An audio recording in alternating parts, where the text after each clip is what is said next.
This is Dawn Fobbs, business development consultant, author, and co-host of the Mother-Daughter-ish podcast and shows.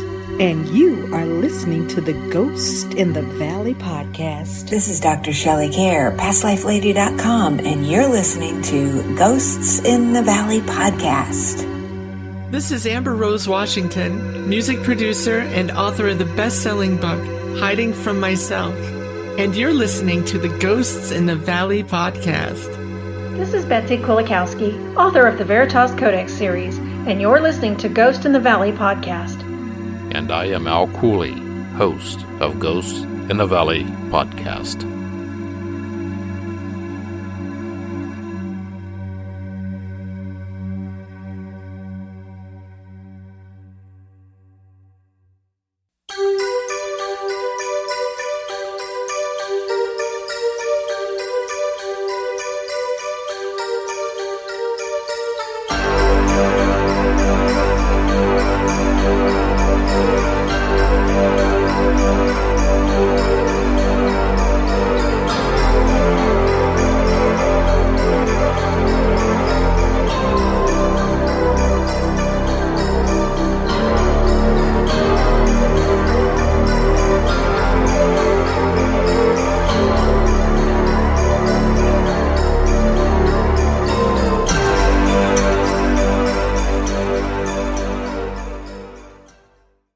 Hello, and welcome to Ghost in the Valley podcast. I'm your host, Al Cooley. I have Sherri Granato on the show today. Sherri is the author of many books. I will have her links at the bottom of this episode. I currently have one of her books, 50 of Pennsylvania's Most Haunted Sites. Haunted sites in Pennsylvania, bridges and cemeteries, and it's just a really good book. She has many other books. Like I said, I will have the links at the bottom of this episode.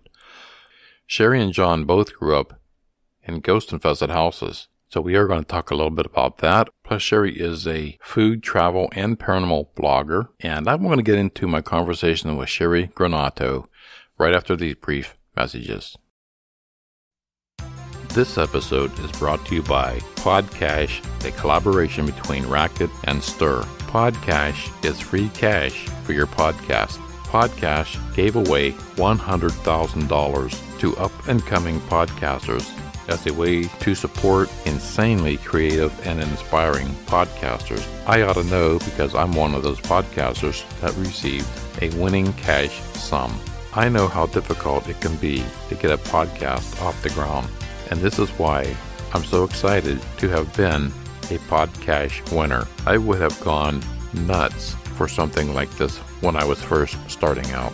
If podcasting has been on your to-do list or you're already a podcaster, go to podcash.com to stay up to date with future Podcash happenings. That's podcash.com. And I thank all who voted for me and made me a Podcash winner. That's podcash.com. I am Al Cooley from Ghosts in the Valley podcast.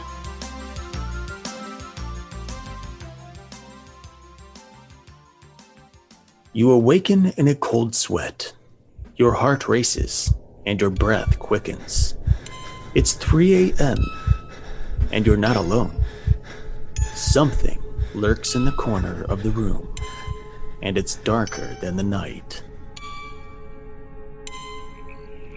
You're deep in the woods, enjoying a family camping trip. Marshmallows roast and laughs are shared until something screams from behind the ridge. It's neither human nor animal, but something in between. You can't see it, but it sees you.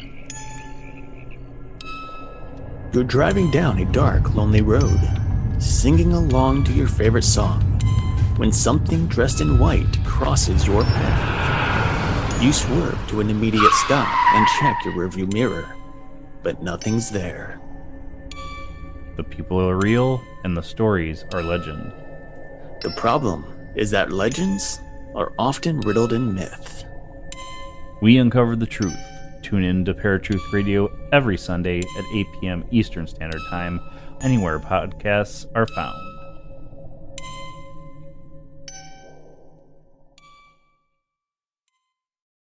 Today I have Sherri Granato on the show. She is an author of many, many books. Sherri and her husband and their 3 daughters have traveled the United States in search of haunted properties and venues. Sherri and John both grew up in ghost-infested houses. Sherri's encountered in Oklahoma and John's in Pennsylvania. Sherri is a food, travel, and paranormal blogger, a real estate photographer. Welcome to the show, Sherri. Thank you. I just have to correct you. It was Oregon, not Oklahoma. Oh, Oregon. Okay. Well, we've been to Oklahoma, but I grew up a couple years in Oregon, so. Okay. So that would be where your ghost encounters was, in the mortuary? That is where I lived, in a mortuary that was originally a hospital, and it was turned into apartments. And when I lived there, I had no clue it was a mortuary.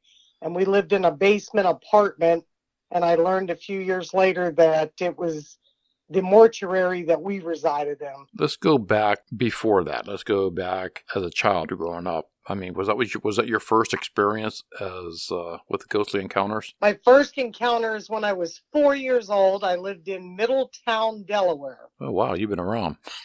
I've lived in several states, so has my husband. But I grew up in a plantation house in Middletown, Delaware, that was infested by ballroom dancers in the top floor. Later on, the Oregon episode happened 4 years later. I was 8 years old. Then let's go to the Oregon haunting. I mean, how was that?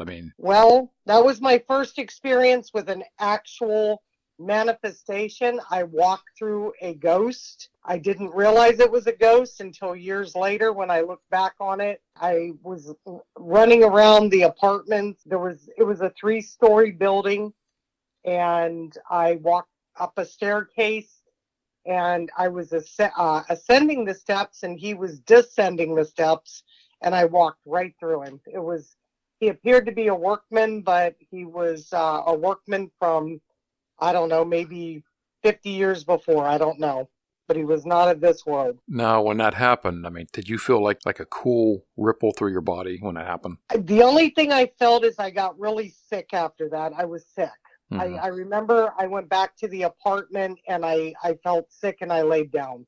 And your husband's, his was in Pennsylvania, correct? In Newell, Pennsylvania. He grew up in what I would call a poltergeist or demon-infested house. And how did they take care of that? Did they get it removed, or was the demons there until he left? Or a branch of our family still lives there, and some of the situations are still going on. When we were there, I experienced disembodied voices, dark shadows, red eyes. It was completely something out of this world that I have no idea how to explain. People have described being scratched in that house, different noises, apparitions, still unexplained, and still a family house. Were you always interested in the paranormal?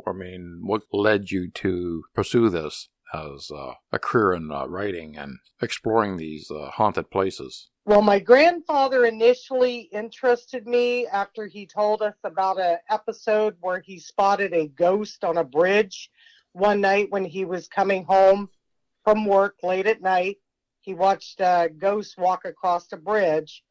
And I just remembered and stored these stories in my mind. And later on, I decided to write about my experiences, their experiences, and my husband's.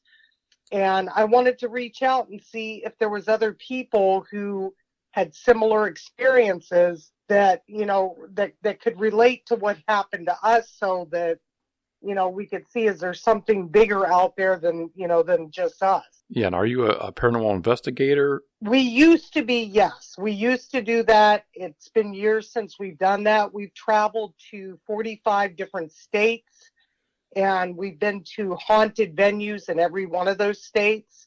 We've lived in haunted homes. Our children have experienced it. Several of our friends, our neighbors. It just goes on and on. We have so many experiences that it would take 100 books to explain everything. But we don't do it any longer because it kind of wears you down after a while. It depends on, we've experienced ectomist, apparitions. We've experienced ghosts. Star Junction was one of our biggest places where we experienced the biggest paranormal experiences of our life. It's awesome that you and your husband connect with this subject because, the paranormal, that's a controversial to many people, and you guys connect on. That's pretty cool. With your saying that, for the believer, no proof is necessary. And for the skeptic, no proof is possible. That you're exactly right. You got to experience it. If it happens to you, a lot of people they call bullshit on us. They're like, nope, I don't believe in ghosts. And I tell them, you know what? You have the right to believe whatever you want. But once it happens to you, there's something bigger than us out there. Yeah, I know myself, I've lost a few friends due to my interest in the paranormal, So, to my question to you is, have you raised as many eyebrows within your family and friends? Well, the people in our lives that surround us, 90% of the people around us do believe, but we have a son-in-law who absolutely does not believe. We have a 11-year-old granddaughter who has seen a ghost. Our youngest daughter, we think, was possessed when she was a young teenager. But the thing is, people always question about demons and poltergeists. And they ask, if the ghosts are so dearly departed, then why would they want to scare us? I don't think they're trying to scare us. I just think they're trying to communicate. They have something to say before they can pass on, to go to that eternal place. I just don't know. I mean, death is a mystery, and there's a lot of energy out there. And, our bodies, we have a lot of energy. And I don't think that ends. And some people, I think, die and they don't realize they're dead. And it takes a second. It takes a minute to realize, hey, it's time to move on. I've had a few people just recently contact me on doppelgangers. Have you read anything on that? I wrote a book on doppelgangers. In fact, Queen Elizabeth I, she saw her doppelganger. Abraham Lincoln seen his right before he passed. There's a lot of people that have seen doppelgangers. That's a big one. It is. Because some people believe, it's not the ghost of the past, but a ghost of the present. Like your double. Well, they call it what do they call it? It is the death predictor. They say if you see your doppelganger, that death is imminent. Whether that's true or not, I don't know. I hope not, because I seen mine the other day. Well, I hope not either. Yeah. I've never seen my doppelganger. It's scary when you look at somebody who looks just like you, and they have the same characteristics as you. And I was more as a reading on it, they say there's like 6 of you around the world, that have the same characteristics, looks, and everything, mannerisms. Ancestry.com, DNA. I don't know. Mm-hmm. Hopefully it's as simple as that, but if it's deeper than that, that's a double walker. And what do they call them? Shift shapers. Mm-hmm. That's getting into a whole different element. Yeah, there. that's a deep subject there. Yeah. I take it you're still residing in Pennsylvania with your husband and 3 daughters? Yes, we all live in Pennsylvania, but we have lived in Nevada, Oregon, California, Virginia, Maryland, Delaware, Arizona. But we've traveled the United States 7 times now. That's awesome that you can get around and check out these places. Before we get into the books, are your books all paranormal, or is there anything outside the paranormal? 98% of my books are paranormal. They're places that we've lived in, been to, or experienced, or people have written to me and asked, could you please talk about this? I have people that send me ghost stories and ask, would you please write about this? Or it's just experiences that someone has wanted to share and they don't know how to get it out there, or they relate to me and they've been like, you know what, that happened to me too. Mm-hmm. So I try to share, and I'm a blogger and I share my paranormal blogs with people. A lot, like I said, a lot of people don't believe in it. And, a lot of people want to go into, they touch on UFOs. And then there's, like you said, the doppelgangers, and then there's vampires. It goes on and on. I mean, yeah, the paranormal field is huge. So, and I try to touch on most of it with, that I can, that people come on the show and want to talk about it. So, the paranormal, like you said, UFOs, Fae, witches, I mean, you name it, I've touched on haunted highways. There's so many celebrities I've written about that have experienced the paranormal. Melissa McCarthy. It goes on. Let me think. Telly Savalas. I don't know if you remember Kojak. Oh, yeah. Jennifer Aniston. Getting into your books, I purchased the 50 of Pennsylvania's Most Haunted Sites. Well, thank you. That's not one of the greatest, but thank you. I enjoyed it, because I knew a couple of these sites, so I want to touch on a couple of them. All right. Evans City Cemetery, where the Night of the Living Dead was filmed. George Romero. Mm-hmm. Now, yes. my wife and I when we started dating, this was the first movie I took her to at the drive-in. Oh, wow. That was like in dinosaur days. So forget about the romantic part of the drive-in, part. But, during the movie, in the cemetery, at that same time, at the same spot, this guy that was drunk in the drive-in actually fell on the hood of my car. And we both, I think I screamed like a girl, like louder than she did, Evans Cemetery, that's in Butler, Pennsylvania.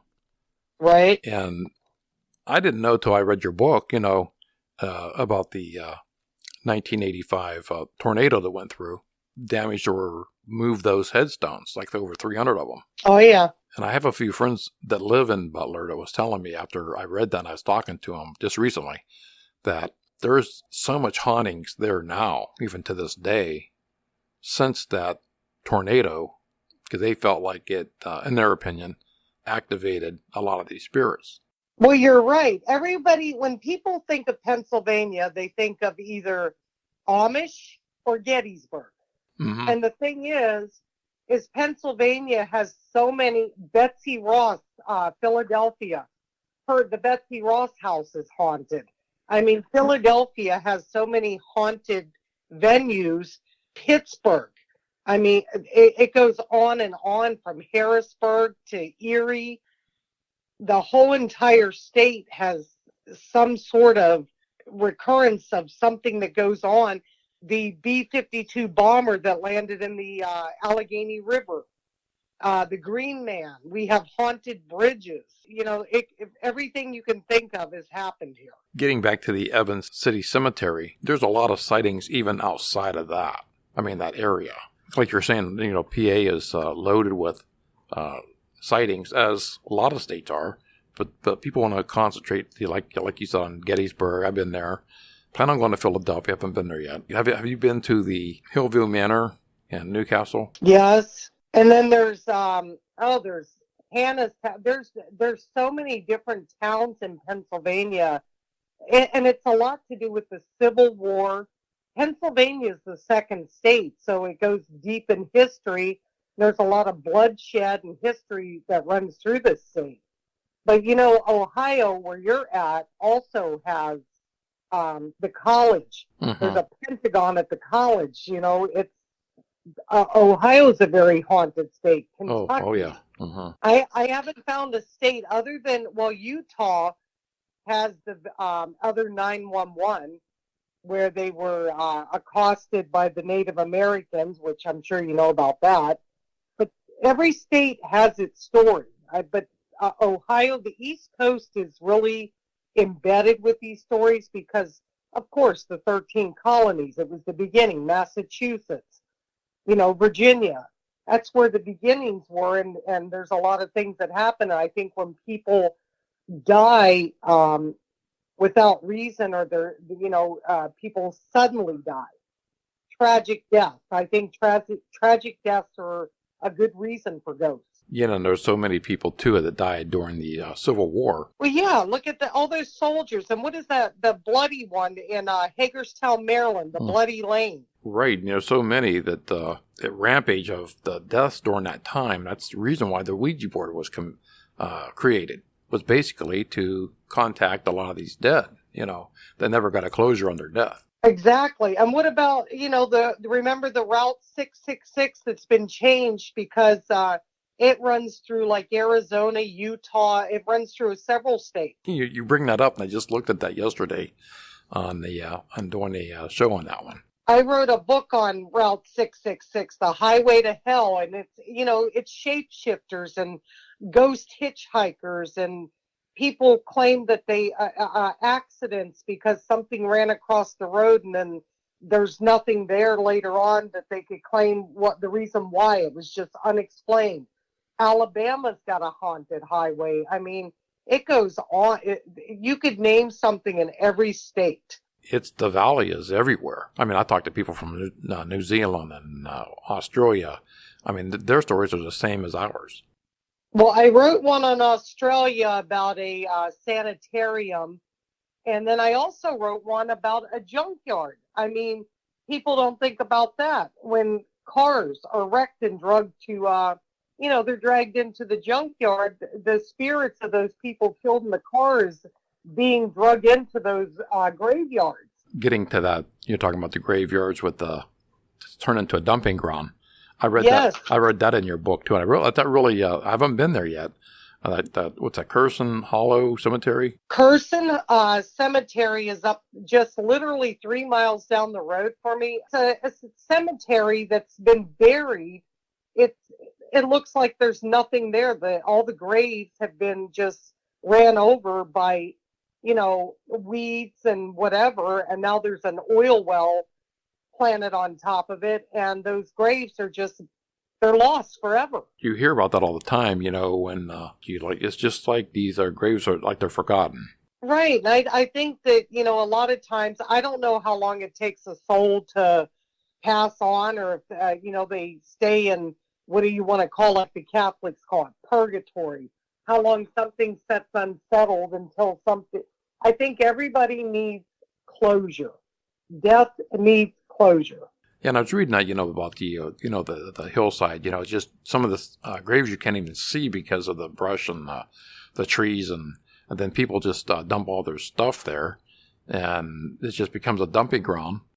Right. So you get all that activity around those roadways, around that cemetery. From as far as I'm concerned, you're desecrating that cemetery, or the dead. That was an interesting. I like that one. So I put that on my bucket list.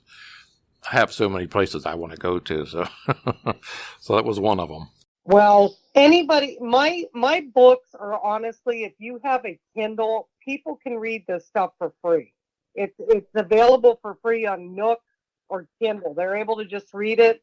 I only share these stories so that people can look at it and go, oh, wow, I've experienced that too. Or they can send me a comment and say, hey, what happened there? And, it's up for grabs if they want to ask me a question. I mean, everything. Our daughters went through it.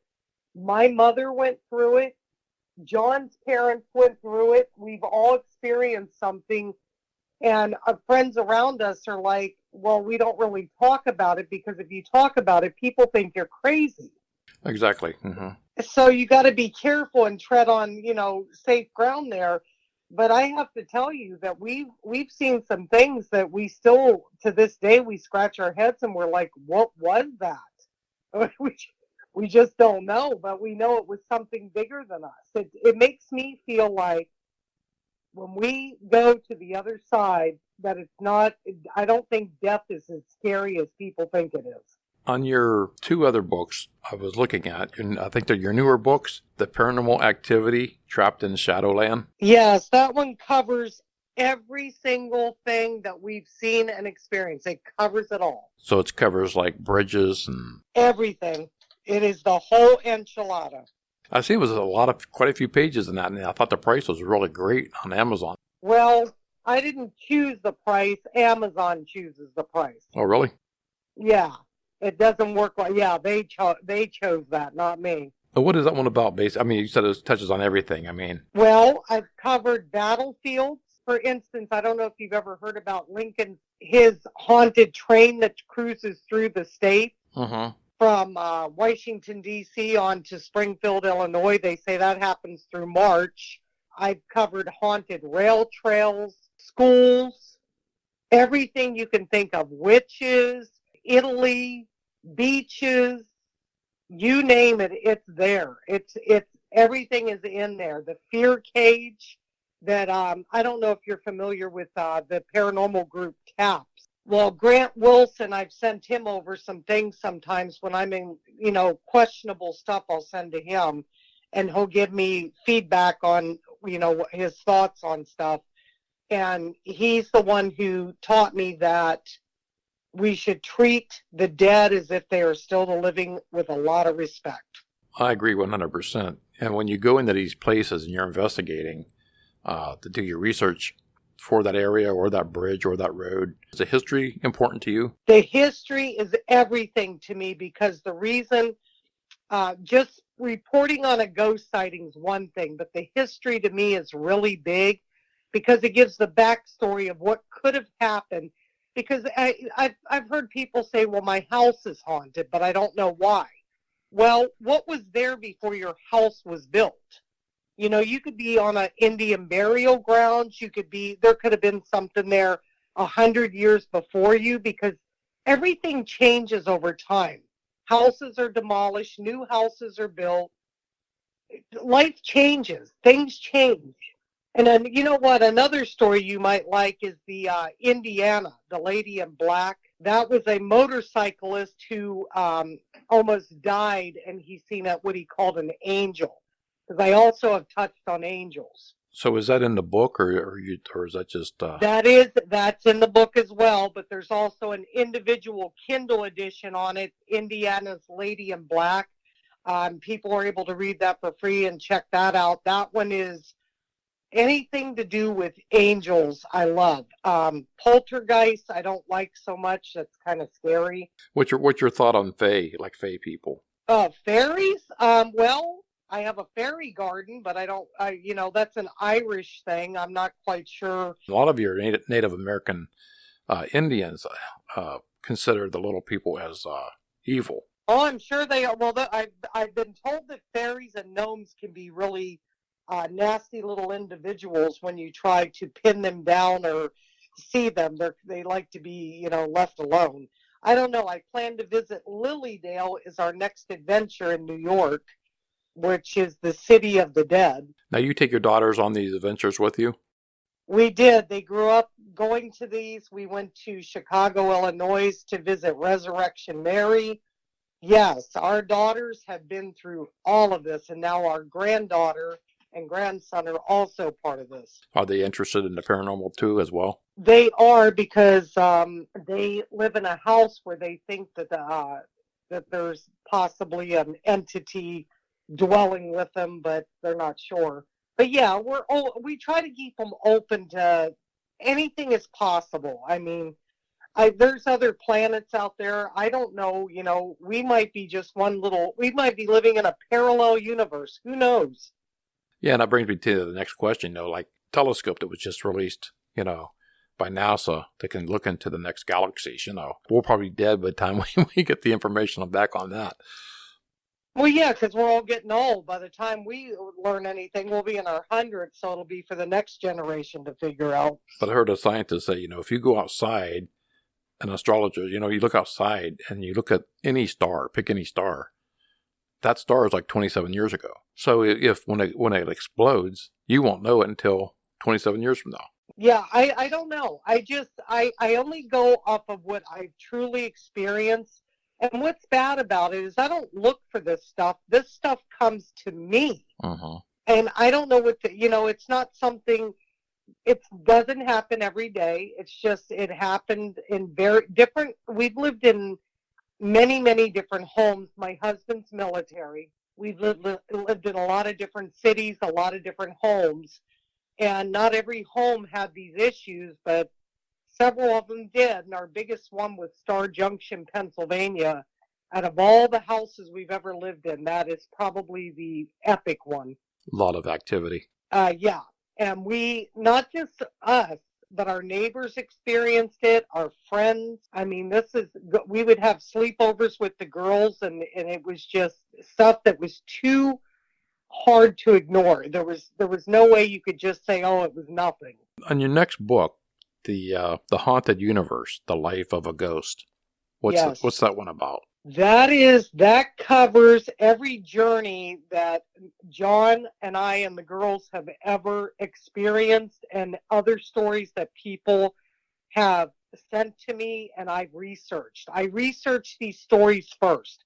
I don't just write about them until I've researched the history, and I have to get more than one story on it before I actually print it. Mm-hmm. These aren't just it has to have multiple witnesses. I won't have a guest on if it's your brother's brother who's seen this.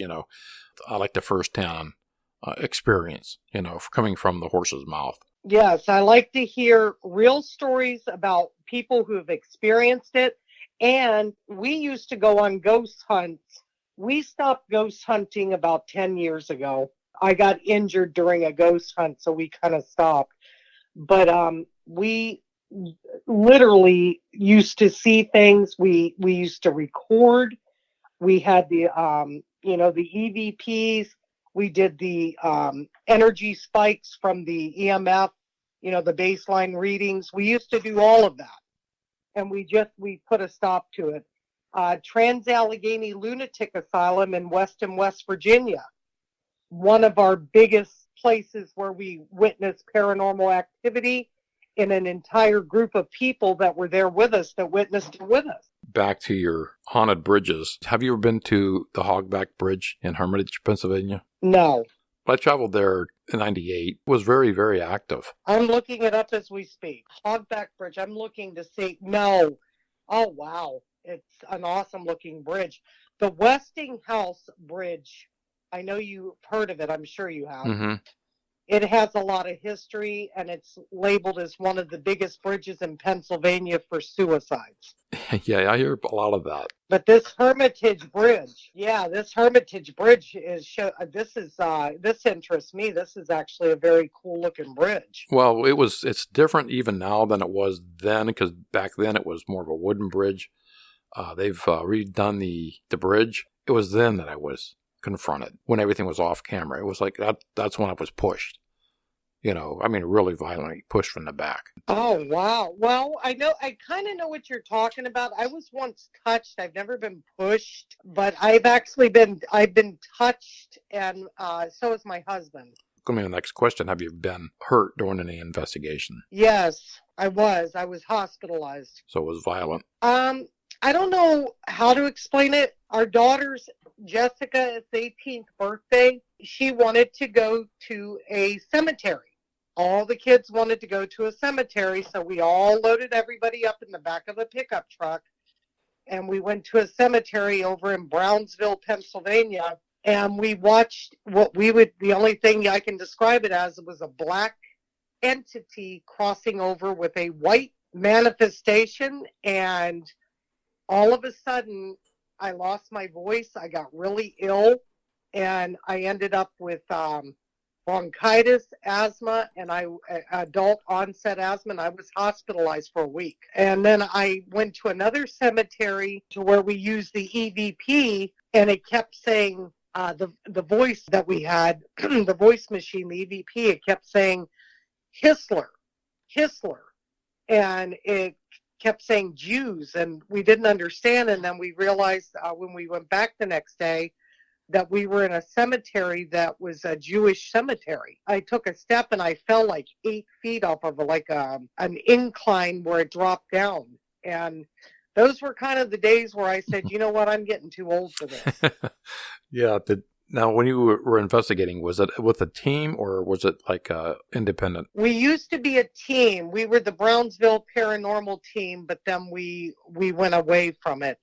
And we started, John and I would do it independently with a group. There used to be about 7 of us that would go on ghost adventures overnight. And we went, one of our biggies was Livermore, Pennsylvania, which was it's in Indiana County, on the West Penn Trail, which is considered very haunted, but it was called Livermore, Pennsylvania, and we experienced what we would call ectomist, and it just totally blew none of us could breathe. We all at the same time, none of us could breathe. Kind of like a fog? Yes, and it was so thick, and it looked like fingers above us, and it just none of us could, we just all was like, we got to get out of here.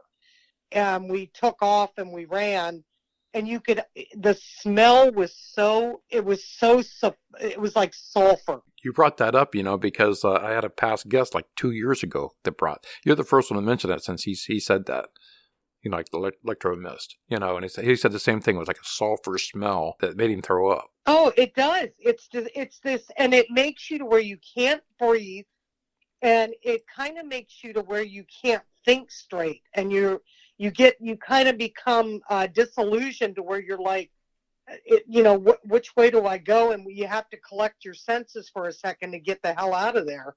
That has happened to us a couple of times. Like I said, once in Livermore, and it happened to us a couple of other times when we were out and about. Murraysville Cemetery in Pennsylvania, it happened to us. And it just, different weird things that nobody can explain. We went to, what was it? Shades of Death Road. Where's that at? That is in Avella, Pennsylvania. That one is really, really creepy. They try to downplay it because it's a country road that leads through. It's over by one of the older rock quarries that was discovered in Pennsylvania. And the Shades of Death Road has a long history of strange sightings, accidents, and the residents downplay it because they don't like people coming over there looking for ghosts, because unfortunately ghost hunters that are serious about, looking for ghosts comes along with kids who tend to tip over graves and stuff, and they destruct things. Uh-huh. So we got to get the kids to stop, being, destructive to where they're serious about this. I'll be right back with the rest of my conversation with Sherri Granato after these brief messages. No Outlet Live. Hey, I'm Jay Remy, host of No Outlet Live. If you're in a podcast that explore any and everything, check us out. We stream anywhere you listen or watch podcasts, or just type No Outlet Live, one word, in your Google search bar to find the show. Live Saturdays at 7 p.m. Eastern Time on Facebook. No Outlet Live, your road to boredom ends here. Do you like Tessa? Do you think this will be a date that can last? Well, she's not very articulate. Have you done any writings on Bigfoot? I have not. I grew up in Oregon, and Bigfoot was a big story when I was a kid, but it's not something I've ever seen no. Yeah, like when I get people come on my show, and I write down all the states or countries that I've talked to, and it seems like Oregon, and Minnesota and Dakota. So it's either has to do with Native American burial grounds or Bigfoot.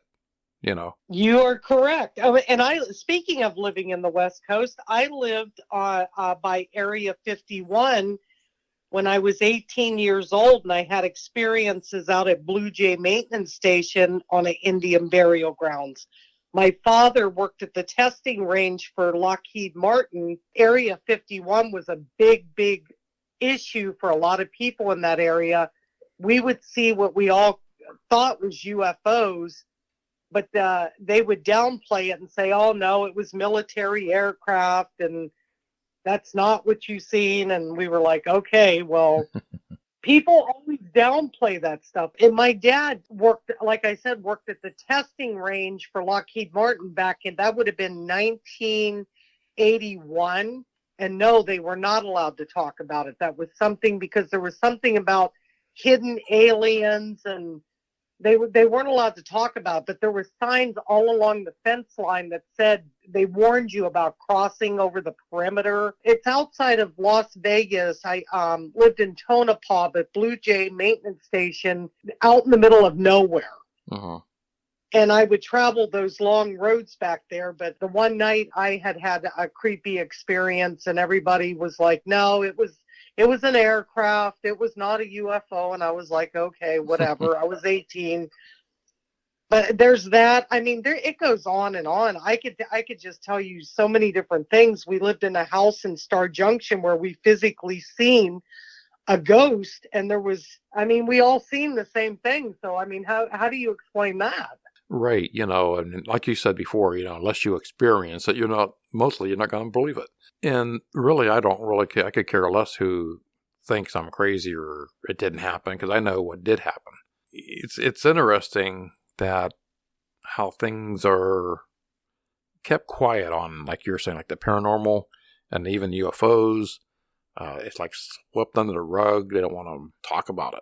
Well, some people don't want to talk about it. Some people are willing. Thank God people like us are willing to discuss it. Now, what's your thoughts? I mean, do you have books on UFOs?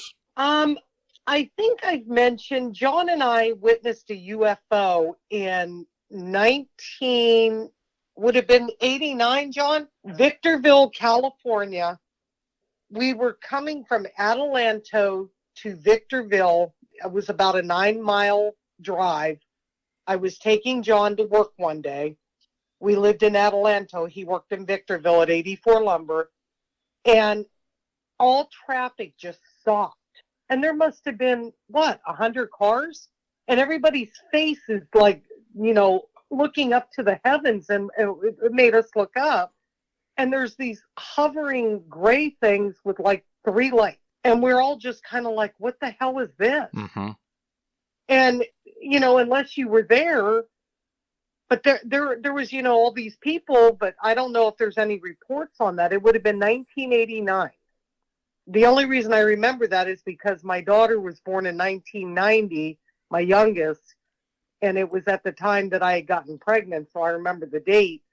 But it was the weirdest thing I'd ever seen. And it was bizarre. It was like this great big craft that was circular with 3 lights, and everybody's seen it. Yeah, my husband, he said he didn't want to be credited as being crazy, so we didn't write about it.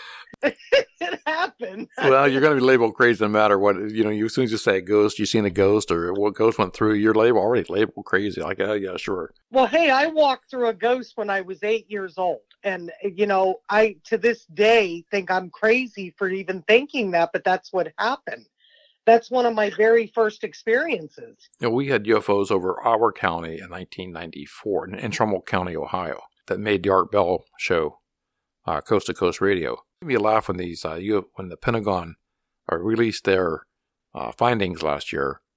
What was it, 23 instances, and they only concluded one was a weather balloon. So it didn't really surprise me that they didn't, go into detail on any of those. And I think they just keep covering it up, What about Kecksburg?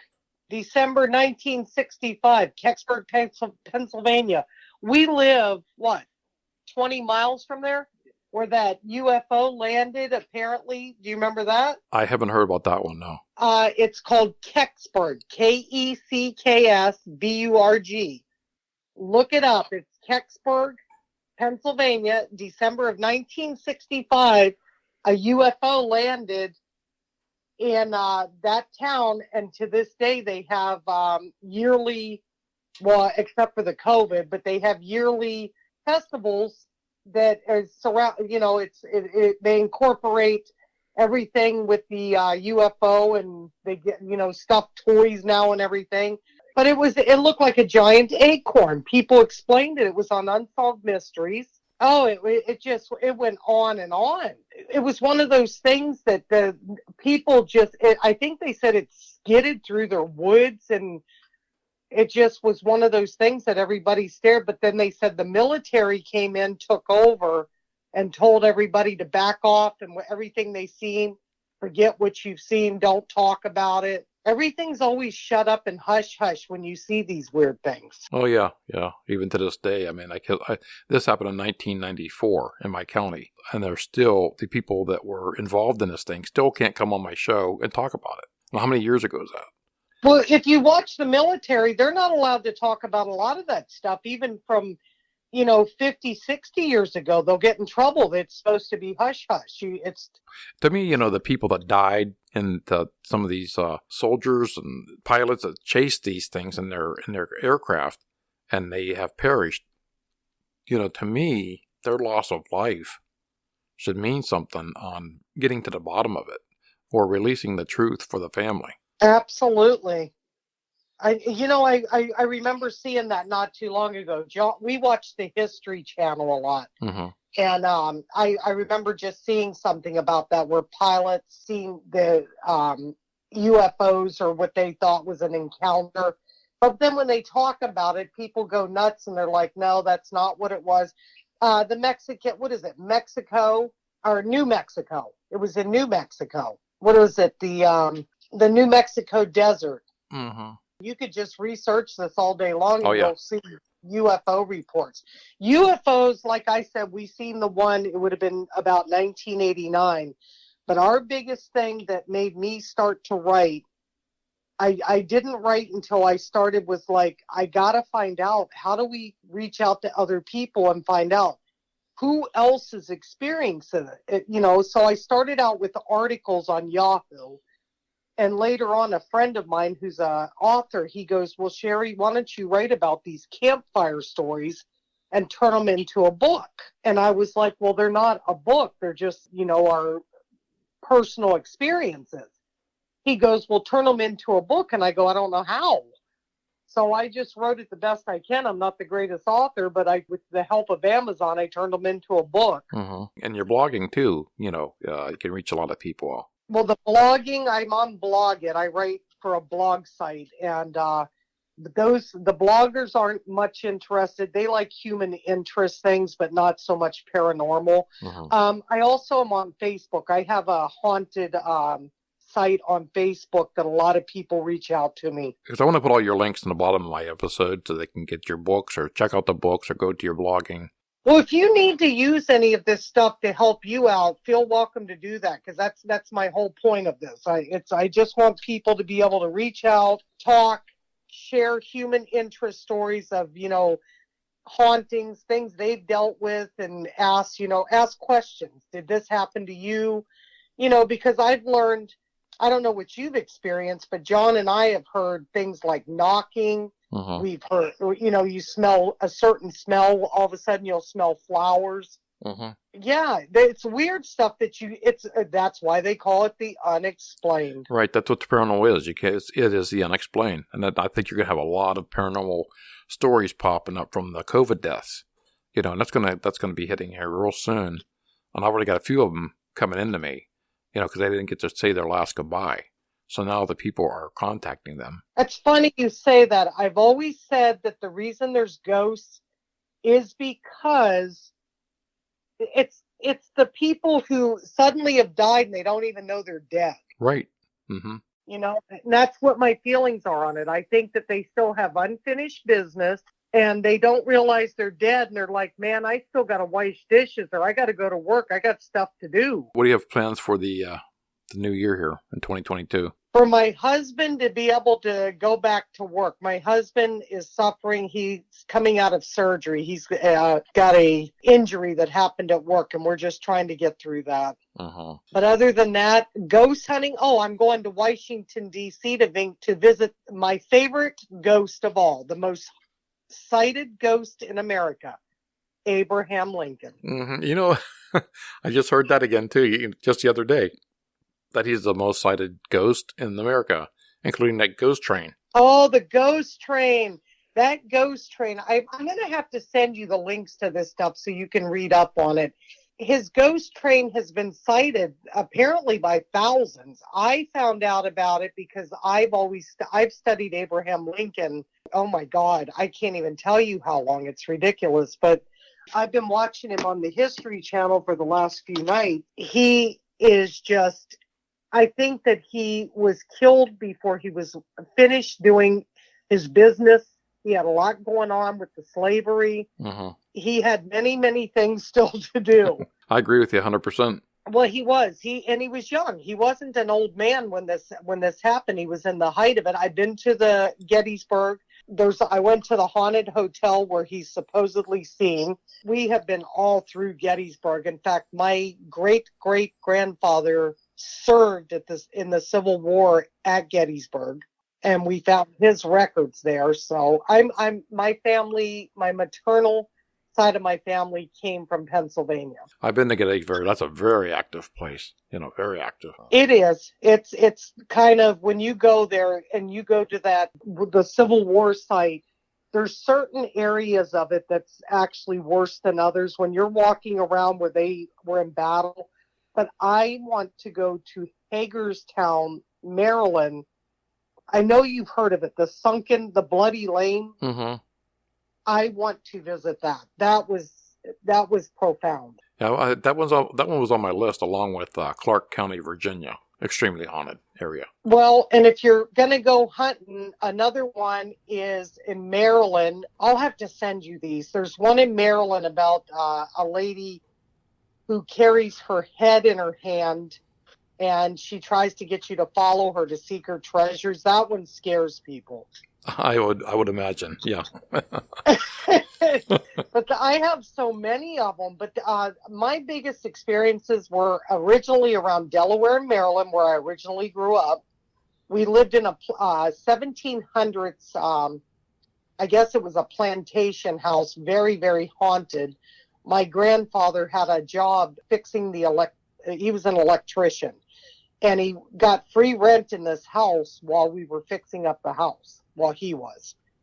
And that's where the ballroom dancers were upstairs. Wow. And I was 4 years old, and that was the very beginning of all hell that broke loose for me with the paranormal world. Well, I'm glad you got into the paranormal and you're sharing your stories with the people out there. And I appreciate you coming on my show and sharing with me. I appreciate all the info that you have. Thank you for having me. Thank you, Sherri Granato, for sharing all your stories.